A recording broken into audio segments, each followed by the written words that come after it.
Assalamualaikum warahmatullahi wabarakatuh. Perkenalkan, nama saya Armia Nurul Sumarna. Saya dari Prodi Pendidikan Guru Sekolah Dasar. Di sini saya akan menjelaskan tentang paradigma Islam tentang ilmu pendidikan. Hakikat ilmu pendidikan Islam dalam filsafat pendidikan Islam menurut Prof. Tafsir menjelaskan bahwa tujuan pendidikan adalah memanusiakan manusia.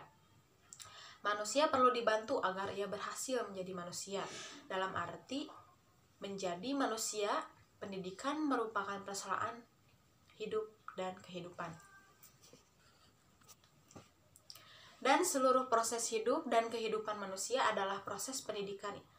Ilmu pendidikan paling tidak berpijak pada 3 alasan. 1. Ilmu pendidikan sebagai ilmu humaniora tergantung ilmu normatif, karena ia terikat oleh norma-norma tertentu. Yang kedua, ada alasan kedua adalah dalam menganalisis masalah pendidikan, para ahli sekarang cenderung mengambil teori dan falsafah pendidikan. Yang ketiga, alasan ketiga, dengan menjadikan Islam sebagai paradigma, maka keberadaan ilmu pendidikan memiliki ruh yang dapat menggerakkan kehidupan spiritual.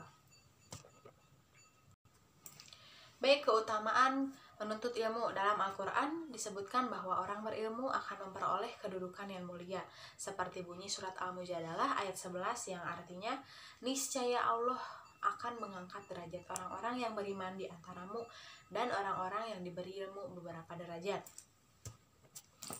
Menuntut ilmu bukan sekadar upaya untuk memperkaya pengetahuan, tetapi juga ibadah yang diwajibkan dalam Islam, sebab agama Islam sendiri dibangun atas dasar ilmu.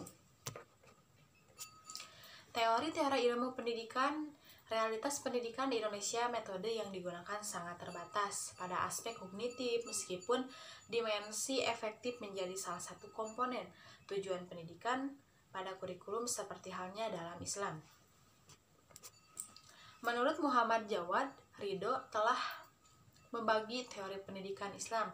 Di antaranya ada 1. Konsep tentang belajar mengajar, yang kedua aspek-aspek psikologi belajar mengajar, yang ketiga memahami tentang semua yang terkait dengan peserta didik, yang keempat ada cara dalam proses belajar mengajar, yang kelima pengajar, yang terakhir 6 mempersiapkan peserta didik. Ayat-ayat Al-Quran tentang ilmu pendidikan diantaranya yaitu ada surat dari Al-Alaq ayat 1-5. Ayat tersebut dengan julukan atau dianjurkannya kita untuk membaca. Yang kedua adalah surat Al-Mujadalah ayat 11. Allah akan meninggikan orang-orang yang beriman di antaramu, orang yang diberi ilmu. Terima kasih. Semoga bermanfaat.